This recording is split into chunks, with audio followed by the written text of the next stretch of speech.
হুমা ফাতেমা আমাদের কাউন্সিলের দিন ভোট দিতে এসেছিলেন এবং তিনি হাস্যোজ্জ্বলভাবে ভোট দিয়েছেন। এবং হুমা ফাতেমা ফেসবুকে অভিযোগ করেছে, ফেসবুকের অভিযোগ খণ্ডানোর কোনো দায় আমার উপর বর্তায় না। উনি যদি সাংগঠনিকভাবে নতুন কমিটির কাছে কোনো অভিযোগ করেন সেটা আমরা খতিয়ে দেখব।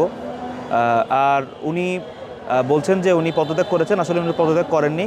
নতুন কমিটি গঠন হওয়ার মাধ্যমে এটা গণতান্ত্রিকভাবেই, এটা ভোটের মাধ্যমেই তার মুখপাত্রের পদটা চলে গেছে এবং নতুন মুখপাত্র সিনথিয়া জাহিন আয়েশা। তো সুতরাং তার যেই বিভিন্ন অভিযোগ বা তিনি ফেসবুকে যে তিনি বিভিন্ন জিনিসপত্র বলছেন সেগুলো সম্ভবত উদ্দেশ্য প্রণোদিত অথবা তার ব্যক্তিগত ক্ষোভ থেকে তিনি বলছেন।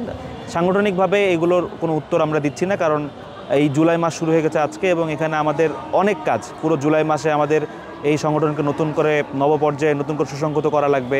জুলাই মাসে আমাদের সাংগঠনিকভাবে আমাদের একটা আর্থিক স্বচ্ছতা তদন্ত কমিটি হয়েছে, সেগুলোর আমাদের এখানে আর্থিক স্বচ্ছতা নিশ্চিত করার জন্য তদন্ত কমিটি হবে। আমরা একটা লিয়াজো কমিটি করছি, বিভিন্ন রাজনৈতিক দলের সঙ্গে আমরা বসাবসি শুরু করব। তো সেই ক্ষেত্রে একটা ফেসবুক পেজের বা একটা ফেসবুক পোস্টের অভিযোগ আমরা যদি খণ্ডন করতে বসি তাহলে আসলে আমাদের এই কাজগুলো ব্যাহত হবে।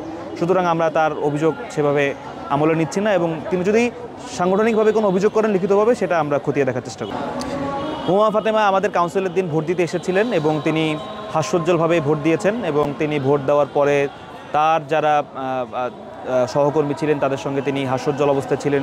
তিনি কিছু স্লোগানও দিয়েছেন, মিডিয়াতে বাইট দিয়েছেন এবং সেদিনের তার যে অবস্থান এবং আজকের তার যে অবস্থান সেটা আসলে বিভিন্ন প্রশ্নের খোরাক যোগায়। প্রথমত তার অভিযোগ তো আমরা কোথাও পাইনি, লিখিতভাবে পাইনি। একটা ফেসবুক পেজে আপনি দেখবেন যে আওয়ামী বিভিন্ন বয়ান বিভিন্ন সময় আসে আমাদের বিরুদ্ধে।